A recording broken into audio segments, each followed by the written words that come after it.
Good morning. I would like to welcome everyone to the 2021 Preservation New Jersey annual meeting.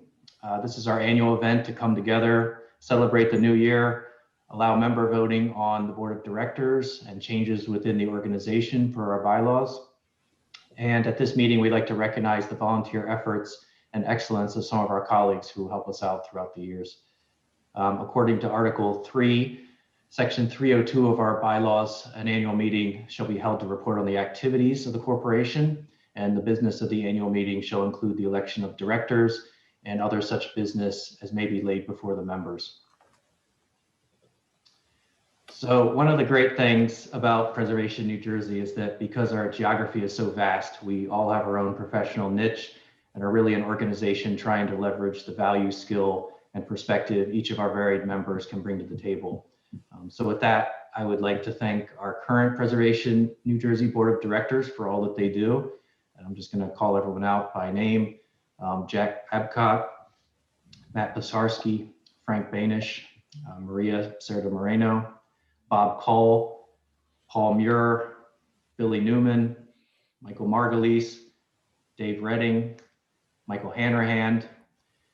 And I'd also like to thank all the valuable members of our committees who help out, Ricky Masson, Maria Boyes, Byron Clark, Evelyn Murphy, Taylor Henry, Adrian Trevison, William Pena, Michelle Recipo, Deborah Kelly, Janice Armstrong, pardon me, Michael Mills, Susanna Hogan Barris, Courtney Mercer, Katie Greenberg, Melissa Zobro, Margaret Newman, Emily Mans, who's our new executive director this year, Dale Perry, who serves as our office manager, and Doug Harbit, who is our new director of development this year. So I just want to thank everybody for all that you do throughout the year. So thank you. And I want to add that obviously in COVID, this year's virtual board meetings were a little challenged at first, but they've actually gone really well. And because of our vast geography, I encourage our board to keep doing the meetings virtually. We've actually had really excellent attendance as it's gone on, and it just seems to make sense for the efficiency and safety in this post-COVID world. And as far as Preservation New Jersey over the past year, a lot's changed. We've been very busy though, keeping P&J as a vocal advocate for New Jersey's historic resources. We hired a new executive director, Emily. We created a position for director of development, Doug Harbit, and we hosted the award-nominated 10 Most documentary in Newark. I think that was one of our last in-person events, and it went really well. We saw the successful passage of New Jersey's first ever historic tax credit, which we hope will only continue to improve in the years to come. And we've started the planning process to reinvent the 1867 sanctuary. And we've also had terrific rollout of our monthly lunchtime education webinars. So I thank everybody who's on the call and everybody who's been able to attend those. It's gone really well. So I'd like to introduce Emily Mans, who's our new executive director. She's doing a terrific job, and she's going to give a presentation on the state of the organization. So Emily. Great. Thank you, Barton, for that introduction, and welcome everybody to our annual meeting. As in past annual meetings, I'm going to structure the report around our strategic plan that was conducted to guide us through 2019 to 2021. So to start off with, here are some of the goals that we had around education when we first created this plan back in 2019. We wanted to increase the number of online resources available to the preservation community, increase the number of newsletters and activity in social media to reach, again, larger population of preservationists and preservation enthusiasts throughout our state. And we also wanted to have workshops for a year was the goal when we set this again back in 2019. This past year, despite being a year of COVID and very challenging in many, many ways, and we've all lost people in our community and the preservation community, our families, we have really tried to stay active and play kind of a very secure role in the preservation community, providing education. Now, I'll talk some about our virtual programs in a minute, but as Barton just mentioned, one of the first events of this past year was the 25th anniversary gala at Symphony Hall in Newark. I know for me, that was the last in-person event I attended with probably more than 3 people in the last year. And it was a really wonderful networking event, opportunity for people to get together, but also there was the premiere of the 10 Most documentary at that event. If anybody remembers, and I'm not going to play it today, but I please ask you to go to the YouTube and see that video, because it actually won the Mid-Atlantic. It was actually nominated for a Mid-Atlantic Emmy this past summer. And it was interviewed with a number of our previous 10 Most sites. And it highlighted kind of the importance of these listings and keeping track of these sites across the state, as we've been doing for 25 years. So that was the first kind of educational event I'll mention. We then, of course, had our 2020 10 Most Endangered Historic Places announcement that we've done. This was a virtual announcement. It was kind of everyone's first dip into the water of virtual events. I think it's certainly our first ever virtual announcement. We had great attendance, and we've really been able to stay engaged with these sites throughout the past year. Our virtual education sessions, Q&A with PNJ, is what Barton had just mentioned as our kind of our lunchtime series that run around 11 a.m. or 1 p.m. on the weekdays. We've actually offered 13 of these sessions. So if we're looking at our goals back in 2019 to have at least 4 educational workshops and add content to our website, we're really surpassing those goals in an exciting way using the virtual medium. We've had about 365 people sign up for those events, and usually the average registration size is 40. So we're getting some really good interest and good feedback from participants of these sessions, and which all of them are on YouTube. So if you've missed them or haven't really been tuned into this new offering, you're welcome to go to our YouTube channel and catch up. Here are some of the topics. We've tried to use this platform as a way to reach people from various backgrounds, from various geographies across the state, and really engage people on a number of different topics that are relevant and close to preservation. You'll see some different topics here: preserving historic cemeteries, reading historic alterations, and then sometimes a little bit maybe adjacent to preservation. So how do you develop walking tours? How do you use art to focus on sites that are no longer exist? Here's the next set of them. So many. Okay. We also relaunched our newsletter starting last year. So that is a way that we've been using the written word to engage elected officials, municipal leaders, volunteers across the state.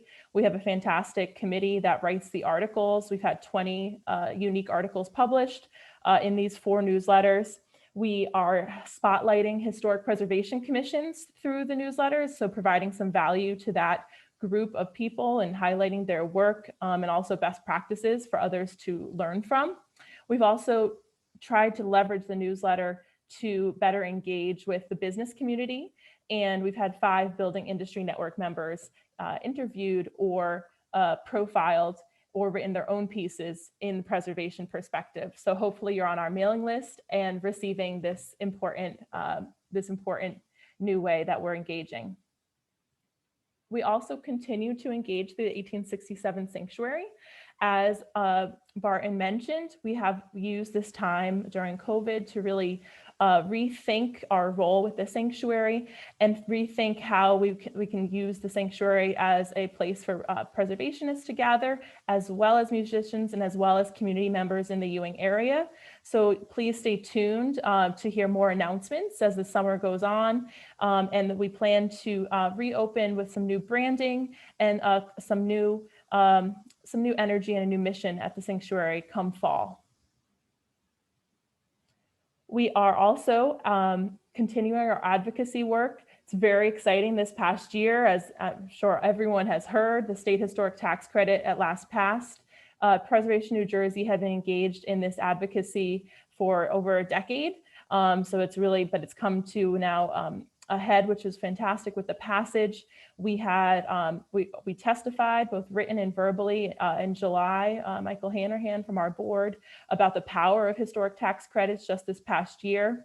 And we've also tried to create information that's relevant for the preservation community about the tax credit now that it's passed. We had a conversation with the Chief of Staff of the NJDA about a month after its passage, and our last newsletter was dedicated completely to exploring and explaining the historic tax credit.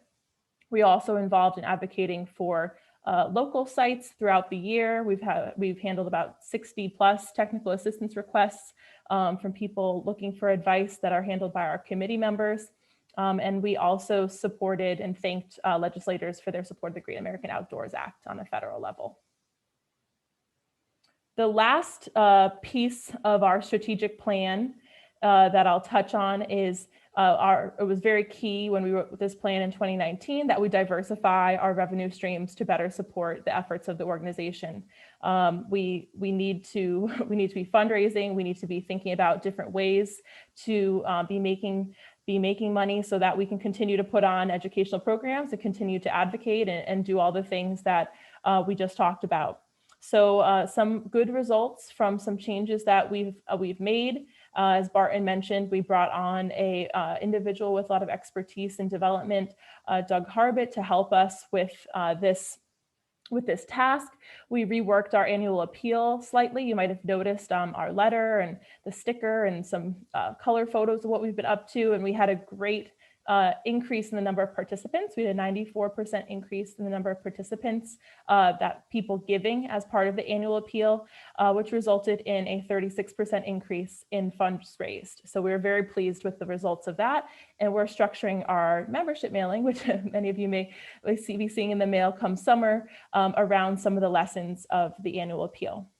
We're also, again, trying to provide more value to some of our organizational members, like historic preservation commissions, and we're seeing an increase in municipal org membership, 43% increase, which we're pleased with, and we hope will continue as we continue to create more value. Other areas that are identified in our strategic plan that we are now executing on in 2021 and coming into 2022 is increasing the corporate sponsorship opportunities for P&J programming so that we get in front of a lot of eyes. I think that's something that the virtual programming has really shown to us, that people are coming to our programs, they're engaged. And so that creates wonderful opportunities for our corporate partners to reach the preservation audience. So we are seeking corporate sponsorships, and we've secured them for our 10 Most event this year and for an awards event that we'll talk about later in the fall. We are working to create more value for BIN members by, again, including them in the newsletters. We welcome BIN members that have ideas for workshops or other ways to engage with us to let us know. We want to create those opportunities to grow that group of individuals that are supporting us as well. And we've been very busy applying for grant funding. We have applied for a federal grant, a local grant, and we're in the process of applying for 3 statewide grants right now. So we're very busy working to secure more grant funding. We are very glad, and we are so proud that we have an operating support grant from the New Jersey Historical Commission, but we are looking to expand and diversify all of the grants that we access in the future, and we're working on that. So just a couple of notes on things that are upcoming before we move to our next area of business. We have our 10 Most Endangered Historic Places announcement coming up. Hopefully you've received messages about that. It will be on May 18th. It will, of course, be on Zoom again. We'll continue to be using this platform, but it will be a nice event. We look forward to welcoming you. We have some incredible corporate sponsors that we'll be recognizing for that event as well. And speakers, of course, are lined up and advocates from those 10 sites that we have chosen, but are not yet disclosed. And they'll be only disclosed at that announcement. We have some programming related to the 10 Most that will be upcoming this summer. These are just 2 of several programs that we're planning to really provide some more value to our 10 Most selected sites, and also 10 Most sites from the past. So Maria Boys, one of our committee members, will be doing an Introduction to Public Relations workshop on June 22nd at 7 p.m. online. This is to help support our 10 most sites that may be receiving a lot of attention and publicity, and helping them use that and leverage it and build that in the coming year. We also have on June 8th a fantastic session with Donovan Ripkema on communicating the value of historic districts and really historic preservation more general. Again, equipping these 10 most sites to talk about themselves, talk about their value and the value that they bring to their communities. Our June newsletter will be focused on heritage tourism and on preserving African American history in New Jersey. We have one of our committee members actually having an interview next Monday down in Timbuktu to talk about that site, and there'll be a number of other exciting features in this newsletter as well. Oops. And then in the 2021 Preservation Awards will be October 16th, 2021. This will be an in-person event. We are hoping that this will be kind of a really fun way for people to gather after so much time apart. We think that that's a safe amount of time for us to begin planning for an in-person event. And we'll be recognizing outstanding projects, initiatives, leaders, and more in preservation, heritage tourism, and policy. So this should be a great event. Mark your calendars and get ready for an exciting fall.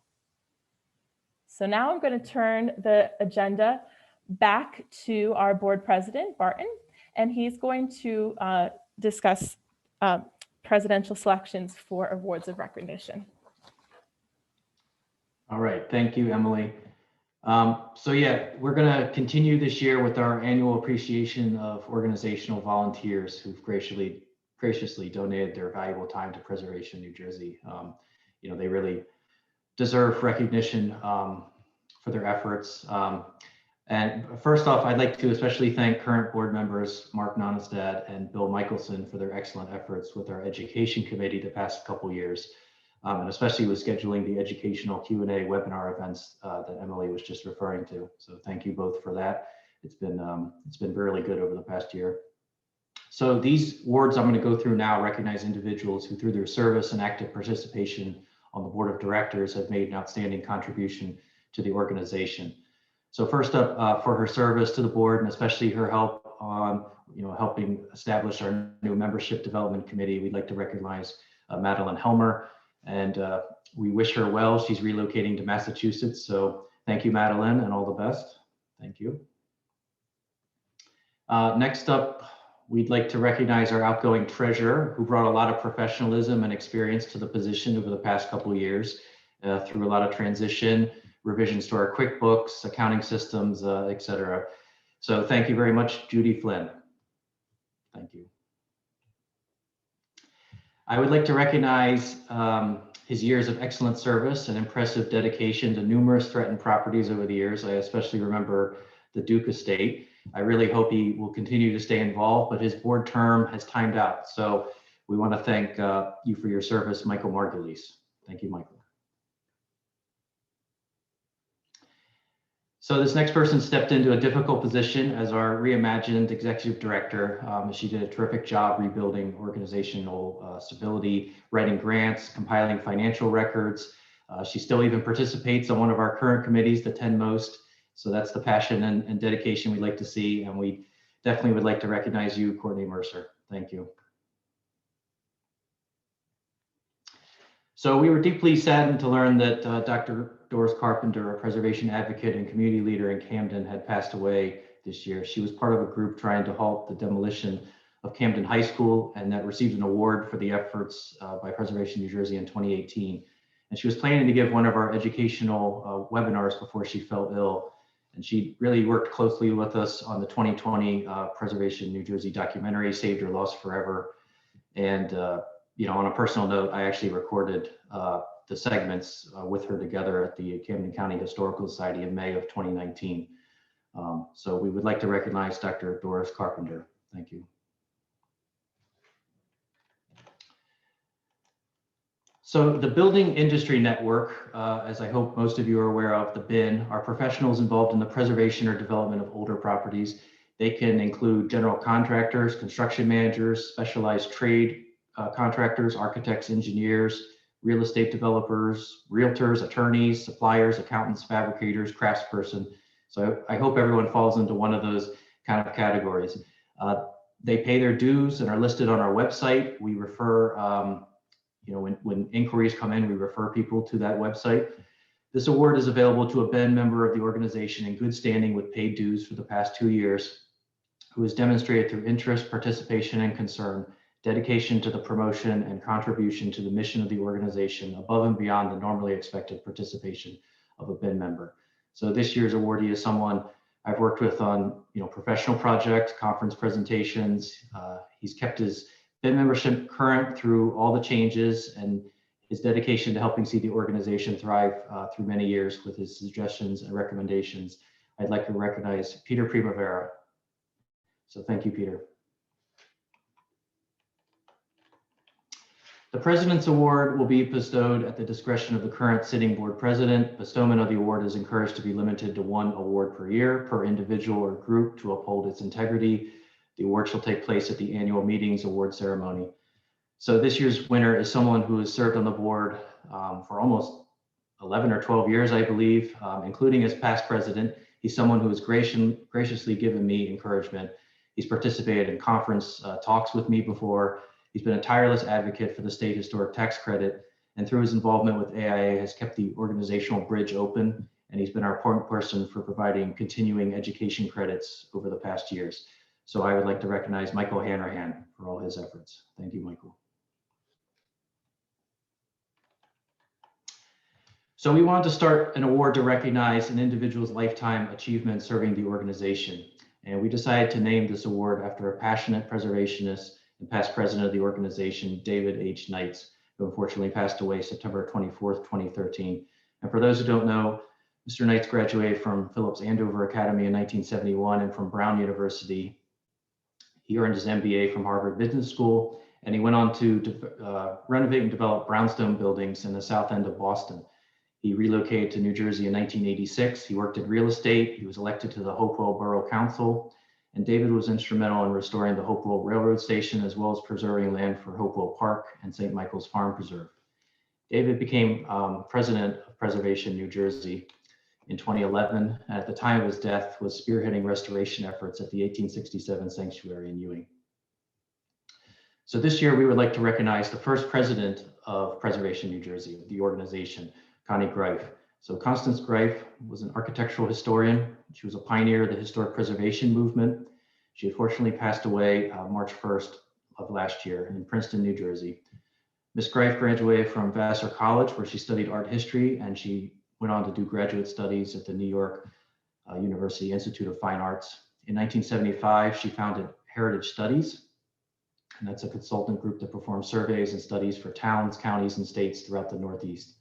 In 1978, she helped found Preservation New Jersey, of which she was president until 1989. She served on the planning boards of Princeton and Rocky Hill, and she was a member of the New Jersey State Review Board for Historic Preservation. She was also a prolific author of important scholarly works. She served as president of the Princeton Historical Society, and she was an advisor to the National Trust for Historic Preservation.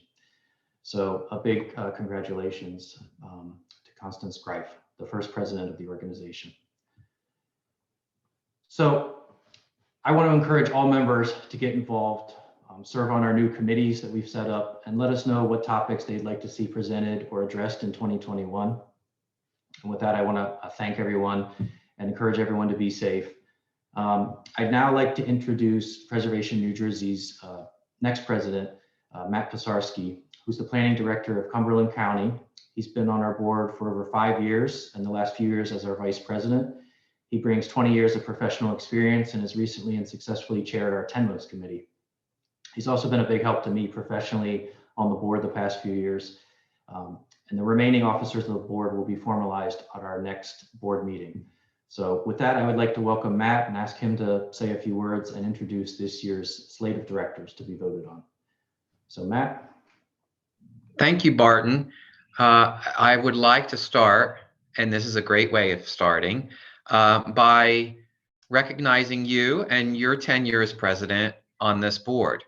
Barton has served as president for 4 years during what we can all recognize as a challenging time in the state and nation. And he has done a tremendous job on keeping Preservation New Jersey active and viable. And I have worked with him both professionally and I do want to relay my deep appreciation for his guidance on the board these past several years that I've served. So Barton, thank you very much for your tenure. And, I'm glad that you will remain on the board, and I'll be calling on you, I'm sure, over the coming months and years. So thank you very much. All right. Thank you, Matt. And thank you, everyone. This has been a great experience. And I'm not going anywhere. I will stay on the board. So thank you. So I like to thank the nominations committee. And just beyond the nominations committee, one of the things that you can notice through the presentations made today are the numerous volunteers and participants in the Preservation New Jersey effort. And I just want to thank everybody for their dedication to this work. So the nominations committee has proposed a slate of new members for the board of directors for Preservation New Jersey. That slate includes Holly Boyer, Melissa Ziobro, and John Gomez. And Emily, I believe that we will have a questionnaire ballot. Correct. So we'll see how this works. So if the members of Preservation New Jersey could confirm the slate of new members to the board of directors by indicating so in the ballot. And I would like to thank all of those members or individuals who agree to serve. And while it is a dedication, it is a lot of fun. So I want to just thank everyone for your willingness to serve.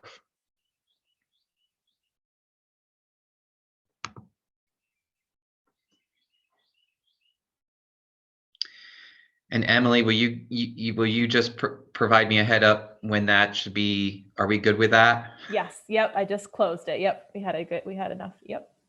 All right. Very good. So thank you everyone for that vote.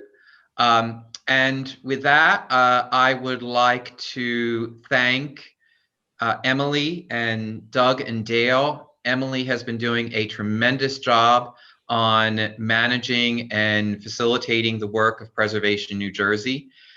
It will be exciting. I am thrilled on a number of fronts as we slowly move out of restrictions related to the pandemic. I'm looking forward to the live event in October and just all the work that's being done through Preservation New Jersey. With that, I think Emily is going to provide us with a virtual tour, which is going to be exciting. So thank you, Emily, and I'll pass it over to you. Great. Thank you, Matt. Thanks. And thank you for the members for voting. Now, this is a very quick kind of spin around the Kruger-Scott Mansion in Newark as a fun part of our annual meeting. Usually we would go, I think at the last annual meeting, we went for a walking tour in Metuchen. Before that, a couple of years ago, we were at the Red Mill. So since we're apart, I wanted to put something quick together that would be enjoyable and hopefully spur us into some interest in doing a live in-person event that's similar in the future. I know we've been welcomed to do just that. So I'm going to play a video. It's about 10 minutes. It's a virtual tour.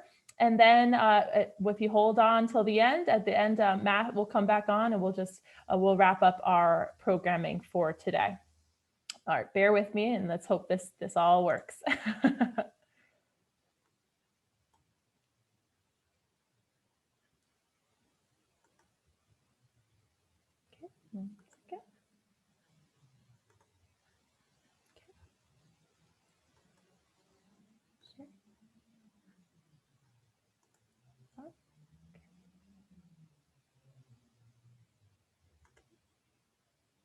Just 1 minute. We're just gonna make sure we share the sound, which I'm sure all of you know. sound, optimize for video clip, share. Okay, it might be a little bumpy at first, but I think it should even out.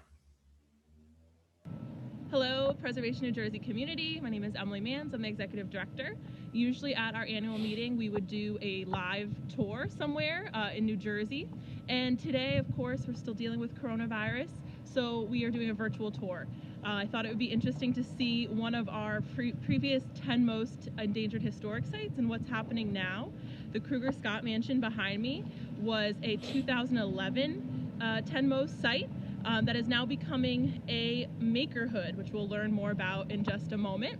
I came here a couple months ago to see the site, but did not get to stay for very long. So today we'll be taking a longer tour, going behind the scenes with Erin Bush, who is the community manager here at Makerhoods, and hopefully having a really great time. So let's get started. All right, we're following Erin Bush inside.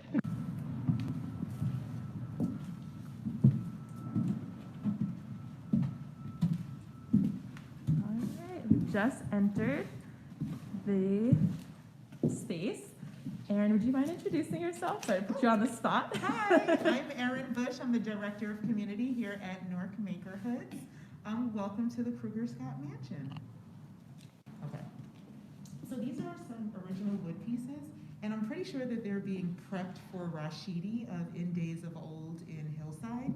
He's doing all of our wood restoration here in the mansion. Also, you can see these pieces, these larger pieces, are all being prepped for him to be restored to their original glory. Wow. The way we'll structure this tour is we will talk first about the history of the building using our original 2011 10 most listing. Then we'll go live for the turret climb. And then on the way down, we'll talk a little bit about the renovation and the process and what Makerhoods is. The quintessentially ornate Victorian-era Kruger Scott Mansion sits above downtown Newark on Dr. Martin Luther King Jr. Boulevard. The 26-room mansion was built between 1887 and 1889 by Gottfried Kruger, a German immigrant turned wealthy beer baron. At that time, it was the largest home in Newark. In 1925, the Kruger family moved out of Newark, and their mansion became the headquarters of the Scottish Rite, a Masonic organization. The Scottish Rite owned the house for 30 years. The last private owner of the Kruger Scott Mansion was Louise Scott, a South Carolina-born, self-made entrepreneur who worked as a domestic during the day and attended beauty school at night to get her start. She was a dynamic businesswoman, and she established a successful chain of beauty salons in Newark. She is believed to be Newark's first African-American female millionaire. Ms. Scott purchased the home in 1959 and maintained it both as her residence and as the location of her Scott College of Beauty Culture. The house later became the Scott Cultural and Civic Center and hosted a variety of community-focused events. In 1982, the city acquired the home, since which time the property has remained vacant. During this time, the property entered a very challenging state, and Preservation New Jersey added it to our 10 most endangered places list in 2011. Now, Newark Makerhoods is bringing together a supportive community of local makers, creatives, entrepreneurs, and residents. Their project involves the rehabilitation of the Kruger Scott Mansion and new construction. Makerhoods shares that they are interested in reinvigorating the space with the previous owner's entrepreneurial spirit through co-working, office space, event space, workshops, and community-centric events. Behind the mansion, new construction will include 66 mixed-income apartments, 16 maker shops, a greenhouse, a demonstration and commercial kitchen, a courtyard, and event space. With all those future uses in mind, we'll head to the third floor where Makerhoods will actually have their offices in the Kruger Scott Mansion. And Erin will also share with us some history of one of the rooms that's very important on the third floor.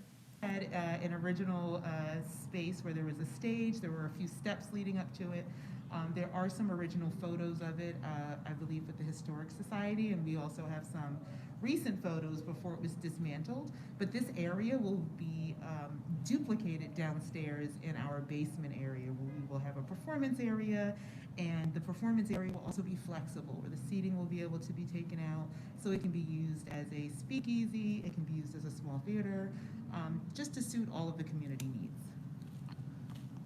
Now, despite some trepidation, Erin and I decided to climb even higher and found the entrance to the 4th floor, which at this point is up these smaller set of stairs that we're climbing now and brings us to a very large open room. This, however, is not quite yet the turret. That's where we're headed next. Right across this room from the 3rd floor, we're back down to the 3rd floor, is an entranceway that brings you to the turret. After some brief discussion on whether we should go to the top, we have decided to, and we begin our climb. Like ginger steps. Now, this is where the staircase gets very, very tricky. Wow, look at that view outside. It's an amazing view of here. All right, so we found our way. We're headed up to the turret. Hold it on very tightly.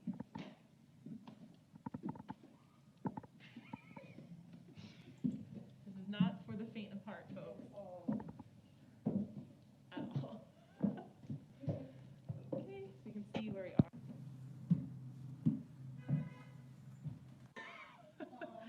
All right. You at least have to tell me Okay. you don't have to actually step outside. I'm not. Erin says I don't have to step outside. I You said, don't have to do step not outside. worry. I'm just gonna barely get up on the pedestal here. So in my defense, when you're up in the turret, you're actually very high. It's the highest part of the mansion for sure, but you're also again on what was once called High Street, the street that literally runs above the downtown. Now you can thank Erin for stepping out on the ledge, which she assured me is secure, to get some footage of downtown Newark. You can see stretching down towards the north end of Martin Luther King Boulevard. You see St. James Amie across the street. You can even see the New York City skyline and a little bit of the Lincoln Park area. Now, on the way down, I had the presence of mind to take a little footage of the second landing. There is a landing on the in between your journey from the base of the turret to the top, and there's a lot of structural work that's being done. So now we're going to talk on the way down about some of the renovations that are happening and some of the groups that they've employed to come in and support with this renovation. The mansion is said to have been inspired by the Baroque castles of Mr. Kruger's native Baden, Germany, evidence of which can be seen in the intricate porch, the 6 elaborate chimneys, and most notably the soaring turret we just climbed. Extensive terracotta, sandstone, and cast iron trim, ornate cornices, and a picturesque profile exemplify the house's high Victorian style. Their equally impressive interior features ornate plasterwork, wood trim and wainscoting, and parquet floors. The mansion was built to truly be a symbol of Mr. Kruger's arrival. It was the most expensive house ever built in Newark at the time, and it boasted the initials GK in the sandstone portico and entry tile floor. The Kruger-Scott Mansion is listed on the state and national registers of historic places. Makerhoods partnered with 2 different architects for this project. With their experience in working with historic buildings, HMR Architects, also a building industry network, FP&J, worked on creating the rehabilitation plans for the mansion. Garrison Architects designed the plans for the new construction building, which is located behind the mansion, and created a number of renderings that you can see on the Makerhoods website. The day I dropped by to film was relatively quiet on site, but quite literally right before we left the mansion, we ran into David Smith of Specialty Plaster, and he told us a little bit about his process. So we're going to do miles and miles of colored plaster.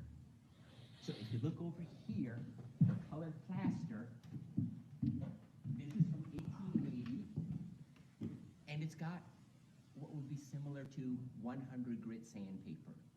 It's a rough texture. What that means is The color, the brown, never fades even after 130 years. And the stencils that are 130 years old never peel.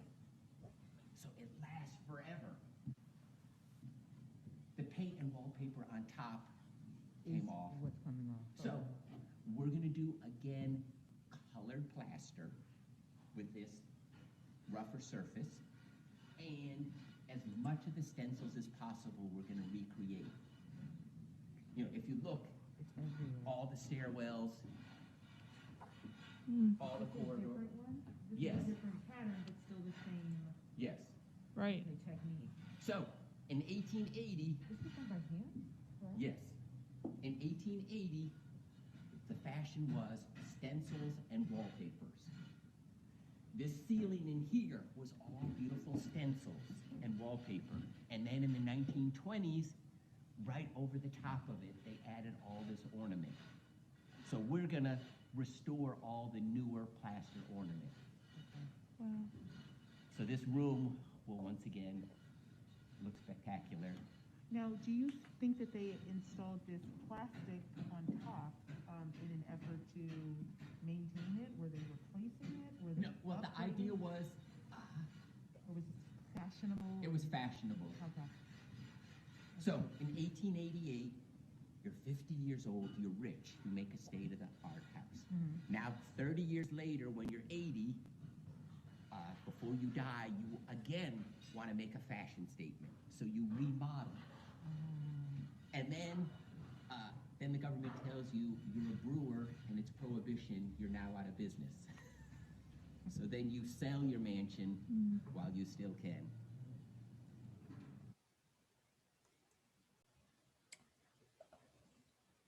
Okay, so hopefully everyone enjoyed that quick spin around the Kruger Scott Mansion. Maker Hoods, which is the organization that took us around the mansion. I wanted to just say, thank you to them. Thank you, Erin, for taking us. So I see Erin in the chat there. Thank you for taking us around. It was wonderful to be there. And with that, I want to, and I'll just mention, that we do want to do in-person events like this. Virtual is fun. And I saw someone ask the question in the chat, will we share the video? I wanted to just add, I'm going to add a slide to the end there and a slide to the beginning, and then we will share that and make it public, and I'll email it out to everyone who attended the annual meeting. And now I want to turn the screen over to Matt to wrap up and say thank you. All right, well, thank you, Emily. That was a great video. I thought that was really fascinating, and you were very brave to make it all the way to the top of that building. It was a little scary. Thank you. So I want to just thank everyone, number one, for being members of Preservation New Jersey. And we could not do this without your participation. And I wanted to thank everyone for taking the time out on their Saturday to join us for this annual meeting. So thank you all for attending. Thank you. Have a great rest of your day.